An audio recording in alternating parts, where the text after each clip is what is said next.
Assalamualaikum warahmatullahi wabarakatuh. Selamat pagi, selamat siang, dan selamat malam untuk Anda yang berada di mana saja. Kali ini kita berada di segmen KitKat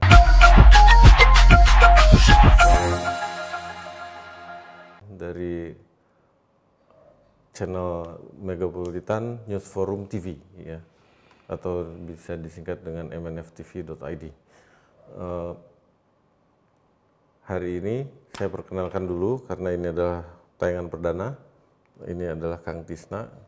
Kang Tisna adalah seorang Sunda, ya. Ya, insya Allah. Makanya disebutnya Kang.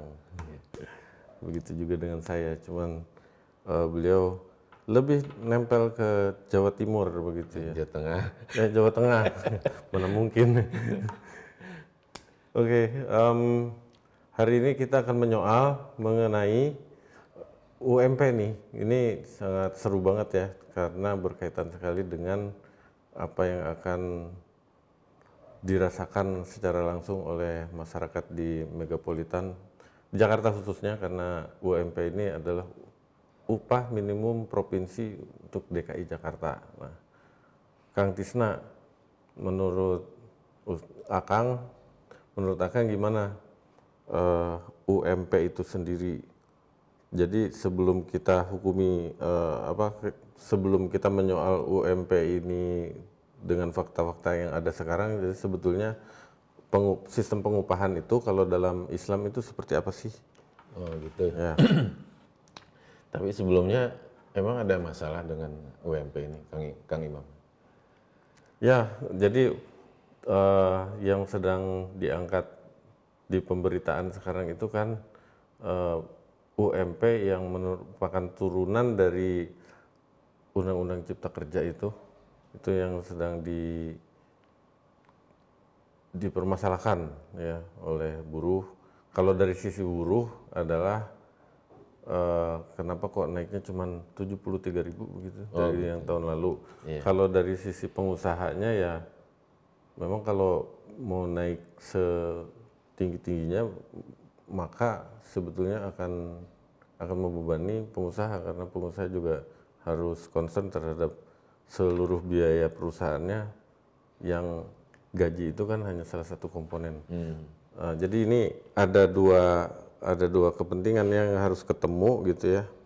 Nah, coba Kang, gimana dalam Islam, terus pemerintah itu mestinya juga duduknya di mana gitu. Iya, kalau kita lihat pertama pada faktanya ini kan istilah UMP, UMR ini identik dengan sistem ekonomi kapitalis seperti itu. Ya. Jadi pengupahan seorang ajir, seorang karyawan, ya, orang yang disewa di kontrak itu, kalau dia dengan sistem seperti UMR, UMP, ya, intinya ada upah minimum ya, untuk bisa memenuhi standar hidup ya, seorang buruh, seorang pekerja. Ini identik dengan sistem kapitalisme. Ini yang pertama. Ya. Nah, jadi dalam sistem kapitalisme ini mereka membuat standar minimum berapa kebutuhan hidup seorang karyawan seperti itu. Makanya kan ada variabel-variabelnya tuh, gitu kan. Misalkan untuk kebutuhan ini, kebutuhan itu dan sebagainya, kemudian ditotal menjadi UMP atau UMR itu seperti itu. Nah, sedangkan dalam pandangan Islam, ya, jadi ada sebuah buku yang menarik itu, atau sebuah kitab lah kita sebut ya. Jadi kitab As-Siyasah Al-Iqtisadi Al-Muslah itu, di situ dalam kitab itu Siyasatul Iqtisadi Al-Muslah. Ya. Jadi karangan Syekh Abdurrahman Al-Maliki. Ya. Jadi Kang Tisna ini juga rajin membaca, Ya, membaca jadi kitab. Kurang lebih kebijakan atau politik ekonomi Islam. Ya. Jadi bagaimana dalam Islam itu dalam pengupahan, dalam memberikan ujroh, ya, upah kepada seorang karyawan itu didasarkan pada manfaat, ya, berapa besar manfaat yang diberikan oleh seorang ajir, ya, seorang karyawan, ya, orang yang dikontrak gitu. Jadi dari situlah kemudian dinilai upahnya itu, gitu. Misalkan seorang cleaning service, ya, berapa sih mereka ini, misalkan ini tanpa bermaksud tidak ada maksud merendahkan atau meninggikan sebuah profesi gitu ya. Intinya misalkan orang yang sehari-hari kerjanya nyapu, ya, bersih-bersih. Kalau udah disapu kan udah, nggak mungkin seharian disapu terus gitu kan. Yeah. Kalau udah disapu ya udah gitu kan, mungkin ditinggal gitu kan. Yeah. Ya kan? Atau tukang kebun misalkan setelah pohonnya diguntingin, dirapikan gitu, udah dibersihkan kebunnya. Setelah itu kan ditinggal, tidak terus-terusan di situ gitu. Ya. Nanti gundul dong pohonnya. Kalau terus dicukurin gundul gitu. Iya. Jadi berapa ini manfaat seperti ini berapa upahnya seperti itu ya. Nah, jadi kalau seperti ini sebenarnya lebih pas. Ya. Jadi orang itu diupah berdasarkan manfaat yang dirasakan oleh orang yang mengkontrak. Jadi bisa dibilang sebetulnya diserahkan ke mekanisme pasar ya. Iya. Jadi profesi kayak misalnya tukang kebun atau bebersih itu kan banyak yang melakukannya sesuai hukum supply and demand. Kalau supply-nya banyak berarti ya sebetulnya profesi itu karena supply-nya banyak sehingga dia tidak lebih tinggi nilainya daripada yang supply-nya sedikit seperti insinyur atau dokter atau tim ahli gitu. Iya, jadi kontrak mengontrak ini kan dalam bahasa fikihnya ijaroh. Ya. Jadi ijaroh ini kan akdun alal manfaah bi'iwadin. Ya. Jadi akad atau kesepakatan, ya, untuk mendapatkan sebuah manfaat bi'iwadin dengan kompensasi. Jadi misalkan tadi orang ingin mendapatkan manfaat kebunnya rapih, gitu. Ya. Maka ada akad di situ, ada akad akdun, ya. Akdun alal manfaah, ya. Akad atas suatu manfaat. Bi'iwadin dengan kompensasi. Berapa kompensasi yang diberikan dengan seseorang yang mengkontrak itu, mustajir itu, dengan kebunnya bersih, kebunnya rapi, ya. Bahkan ada nilai estetikanya, seperti itu. Nah, bisa jadi ada dua kemungkinan upah ini.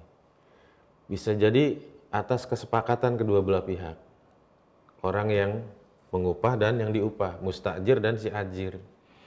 Nah, ini disebut dengan ajrun musamma. Ya. Jadi upah yang disebutkan, ya, pada saat kesepakatan gitu kan. Oke, kita sepakat kalau dengan luasan kebun segini saya bayar Anda per hari segini misalkan gitu. Jadi ukurannya tuh ridho sampai ketemu ridho sama ridho gitu ya. Iya. Tapi kalau kemudian misalkan menurut si mustajirnya ini, majikannya bilang, Anda kayaknya standar Anda ketinggian gitu. Ya gitu misalkan gitu. Anda kan cuma saya minta bersihin kebun, ya, nyukur-nyukur pohon gitu kan sehari gitu kan. Masa sehari 1 juta misalkan gitu ya. Atau masa sehari 5 juta gitu. Kemudian si tukang kebunnya bilang, kan saya butuh buat menyekolahkan anak saya juga gitu. Saya butuh buat spare biaya buat kesehatan anak saya, untuk transportasi dan sebagainya. Nah kalau misalkan terjadi perselisihan, maka berlaku yang namanya ajrul misli. Ya, jadi ajrul misli itu upah yang sepadan. Upah yang sepadan tuh tadi bisa jadi mekanisme pasarnya. Ini tukang kebun ini sebenarnya berapa sih upah yang pasnya, Ya, di yang faktanya sepadan. mungkin Eh, tadi itu ada orang lain yang mau melakukan hal yang sama dengan 500.000 bukan sejuta gitu kan. Berarti kan pasar gitu. Nah, negara itu juga bisa memfasilitasi. Jadi mereka bisa melakukan riset ya. Jadi ada istilahnya ahlul hibroh ya. Jadi ahli yang nanti akan meneliti. Gitu. Mereka bisa nanti membuat semacam apa? List lah gitu ya. Untuk pekerjaan ini ajrul mislinya segini ya. Memang bisa jadi akan ada revisi mungkin per tahun misalkan seperti itu ya. Tapi intinya kalau di antara kedua pihak ada apa perselisihan tidak sepakat, itu bisa dikembalikan pada ajrul misli tadi seperti itu. Jadi sebetulnya tidak sesederhana UMP ya. Jadi tiap ajrul misli ini harus punya standar di setiap profesi gitu. Betul, betul. Jadi ada ahli taksirnya gitu Iya, ya. karena Wah, luar memang- biasa ya. Iya, karena memang karena tadi orang itu harusnya dibayar berdasarkan manfaat yang didapatkan seperti itu. Ya. Dokter ya mungkin memberikan apa manfaat yang luar biasa karena bisa melalui sarana dia bisa menyembuhkan penyakit seorang ya. Itu kan tentu manfaatnya luar biasa gitu. Dengan keilmuannya dan sebagainya. Arsitek tentu juga ada apa manfaat yang besar ya. Jadi berdasarkan kesepakatan kedua belah pihak ya, kemudian kalau memang tidak sepakat bisa jadi karena tidak sepakat, bisa jadi karena kadang suka nanti cincai lah gitu, jadi nggak disebutin pas kerja tuh gitu ya, tolong dong pasangin apa kaca jendela gitu. Pasangin kaca jendela gitu. Ya udah berapa ininya ya gampang lah nanti gitu. Nah gampang-gampang ternyata masang jendelanya di lantai 20. Nah, gitu. Nah, gitu. Anginnya tuh beda gitu ya. Kemudian ngerjainnya katanya harus malam. Wah gitu kan jam lembur gitu. Ya. Jadi Belum kena petirnya. jadi yang tadinya mungkin udah apa si mustajirnya majikannya ngiranya ya ini sama aja lah kayak masang kaca biasa. Ternyata yang mengerjakan wah pas tahu faktanya di mengerjakan di lantai 20 terus kerjanya harus malam agar tidak mengganggu para pekerja gitu kan. Ya, gitu. Nah, ini malah nggak bisa ini. Kalau malam mengerjakannya beda harganya. Kalau di lantai 20 seperti ini wah beda per jamnya gitu. Nah, maka kalau ada ada perselisihan seperti ini ya nanti dikembalikan pada ajrul mislinya gitu seperti itu. Ya. Jadi ajrul misli ini lembaga begitu. Ajrul misli ini upah yang sepadan untuk apa? Oh, saya salah paham. Kalau bagian yang meriset itu yang Ya bisa nanti ada lembaga khusus lah untuk ya, menentukan dari ajrul misli itu. dari apa badan pemerintah yang khusus untuk melakukan riset ya masing-masing pekerjaan ini berapa ajrul mislinya seperti itu. Nah, maka seorang pengusaha ya, seorang majikan, orang yang mengontrak ini dia hanya fokus pada itu membayar berapa manfaat yang diberikan. Nah, dalam sistem kapitalis ini ada tambal sulam ya. Yang tadinya negara itu tidak ingin campur tangan dalam urusan-urusan individu gitu. Tapi pada saat kemudian banyak ketimpangan, kesenjangan gitu kan antara majikan dengan buruh dan sebagainya. Kemudian di UMP atau UMR ini semua kebutuhan si karyawan itu dibebankan pada pengusaha seperti itu. Padahal seharusnya ini adalah kewajiban negara gitu. Ya. Jadi basic need ya atau bahasa Arabnya hajatul asasiyah ini itu kalau tiap manusia itu sandang, pangan, papan ya. Ya. Jadi antara di dalam Islam maupun dalam ilmu ekonomi secara umum relatif sama gitu ya. Tiap manusia butuh sandang, pangan, papan. Nah, kalau secara komunal ya manusia dalam hidup bermasyarakat itu paling tidak keamanan, pengobatan, kesehatan. tiga ini juga disebut sebagai apa, kebutuhan dasar bagi masyarakat. Nah, tiga hal ini baik secara individu maupun secara apa, secara masyarakat, negara itu wajib menjamin tiap masyarakat itu seperti itu ya. Jadi sehingga kemudian ya, kalau pendidikan gratis misalkan, pengobatan gratis, ya, keamanan gratis, ya, bisa jadi sebenarnya masyarakat tuh cukup dengan gaji yang dia dapat gitu. Karena banyak yang gratisnya itu kan, Iya. dari nyekolahin anak, kesehatan. Jadi sekarang ini kalau kita perhatikan, orang itu sebenarnya gaji itu pusing itu lebih ke kebutuhan tadi, Iya. nyekolahin anak gitu kan. Nyekolahin anak. Wah, kalau anak masuk rumah sakit seperti itu. Kalau makan tuh kan ada batasnya sebenarnya. Ya kan? Kita makan paling 3 kali sehari gitu. Sepiring, 2 piring ya. Udah perutnya Iya kan? juga Iya, cuma segini-gini iya aja kan. Kita nggak mungkin makan sampai 4 piring misalkan ya. Nah, jadi makan tuh ada batasnya sebenarnya ya. Jadi kalau makan itu nggak terlalu besar sebenarnya ya. Gitu. Baju ya kan. Kita punya baju untuk seminggu atau setahun itu berapa style gitu. Sebenarnya nggak terlalu berat. Makanya juga nggak akan sampai 4 Gitu. lapis. Ya. Jadi justru kalau kita lihat di zaman sekarang ini yang berat itu biaya pendidikan anak-anak gitu ya. Biaya pengobatan ya. Bagaimana kemarin misalkan ada salah seorang wakil rakyat, padahal ini wakil rakyat gitu ya. Pada saat anaknya butuh operasi ya, ternyata asuransi hanya mengcover sedikit gitu ya. Artinya apa? Sekelas wakil rakyat saja yang itu dikenal istilahnya mampu gitu, begitu mengeluh dengan biaya pengobatan anaknya itu, bagaimana lagi rakyat biasa seperti itu. Nah, seharusnya kalau dalam pandangan Islam tadi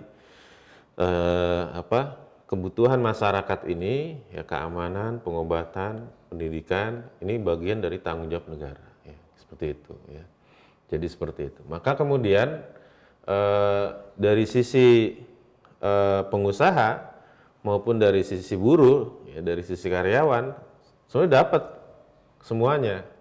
Karyawan dapat upah dari majikan atas pekerjaan yang didapatkan dan tidak ada yang terzolimi. Kenapa?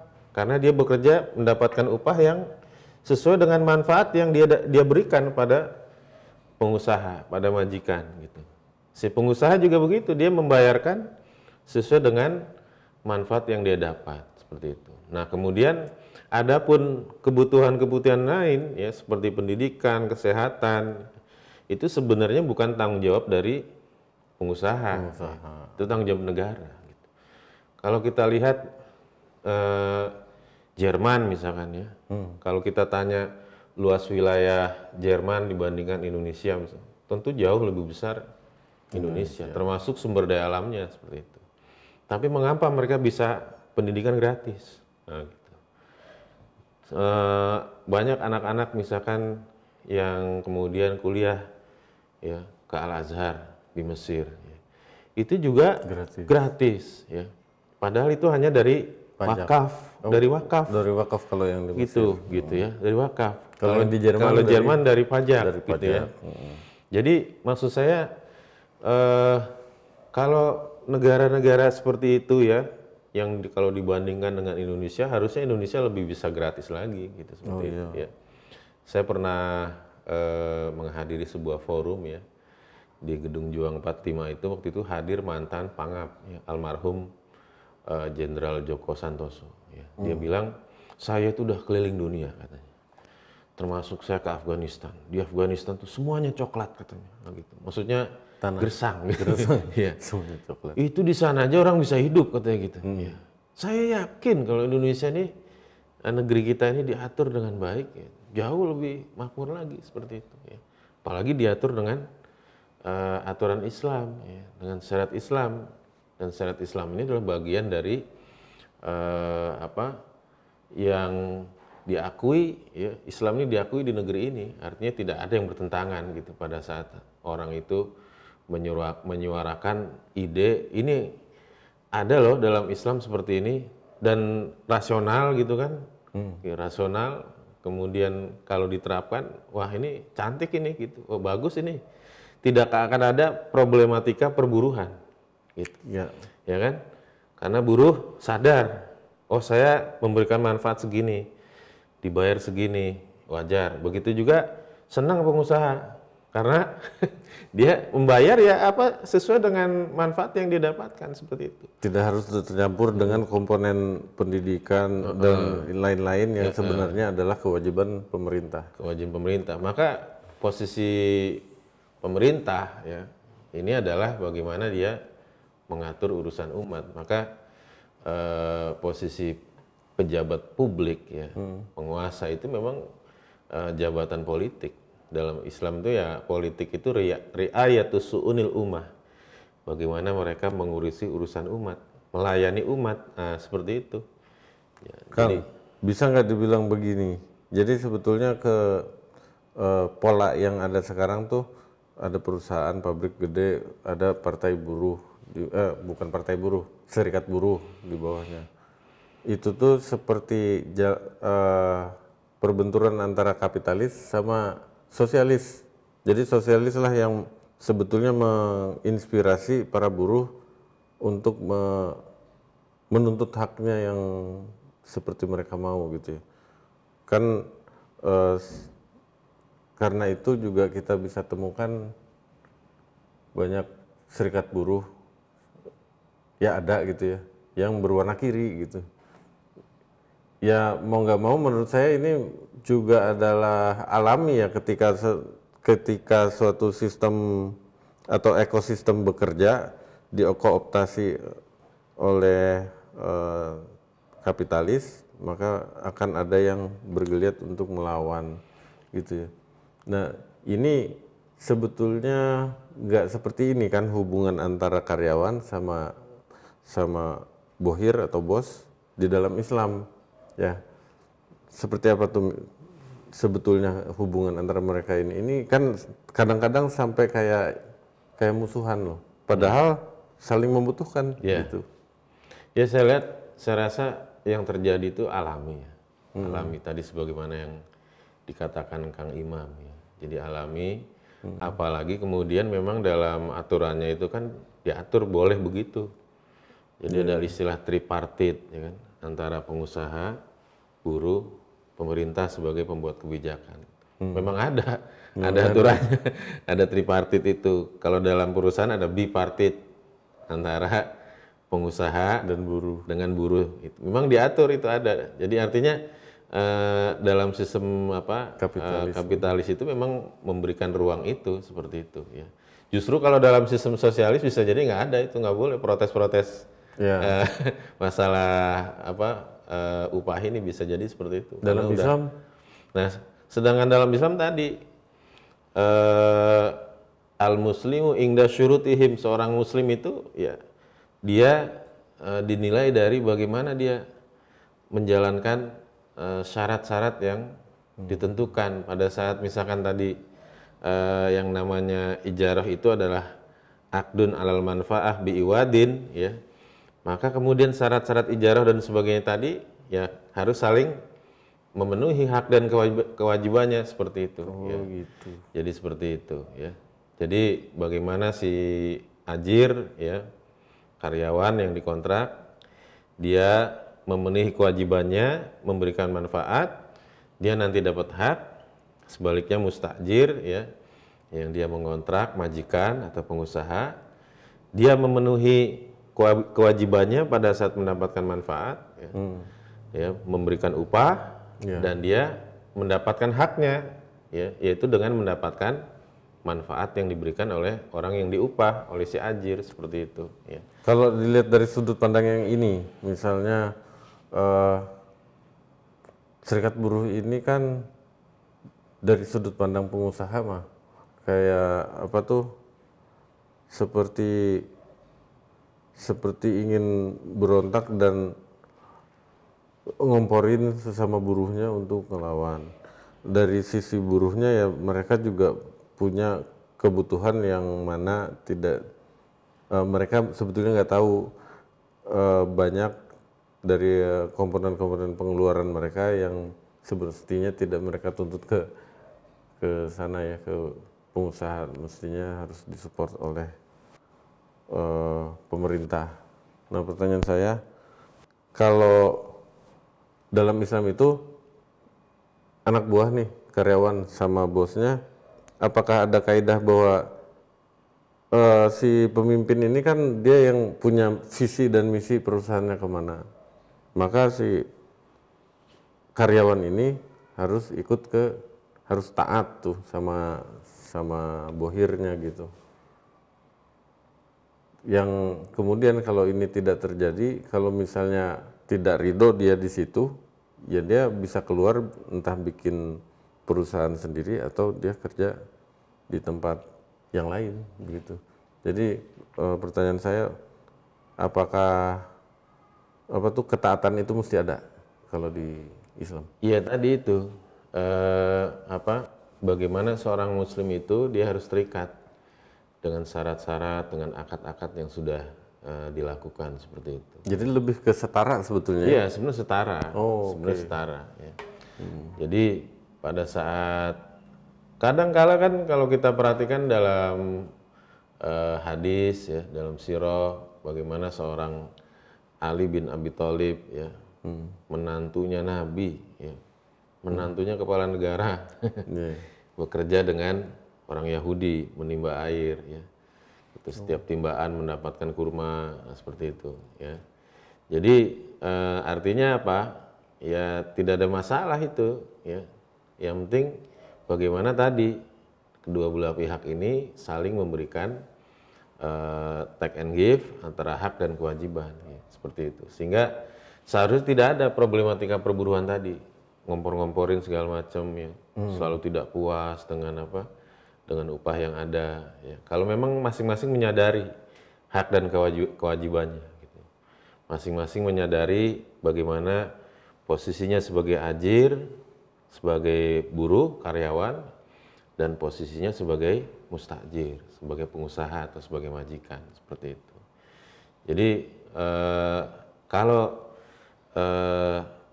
diterapkan aturan Islam ya, atau mengambil ya, Islam sebagai solusi dari problematika buruh ini yang tiap tahun ya selalu bergejolak masalah UMP, apalagi sekarang kan habis pandemi gitu ya, pengusahanya pusing gitu kan, gitu. Kemudian buruhnya juga pusing gitu ya dengan pandemi ini gitu kan. Jadi sebenarnya ya tadi kalau memang kemudian buruh paham, pengusaha paham, pemerintah sebagai pejabat publiknya ini juga paham bagaimana dia harus bisa memenuhi kebutuhan rakyatnya, ya ini semua akan bisa saling klop gitu, bisa sejalan, seirama ya, maka bisa akan menyelesaikan masalah perburuan ini. Kurang lebih gitu, Kang Imam.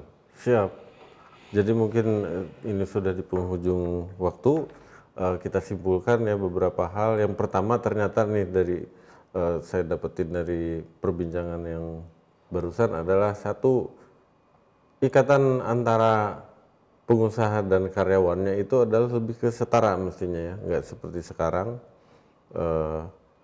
yang satu dianggap menindas yang lain atau sebaliknya begitu. Yang kedua, jadi sebetulnya antara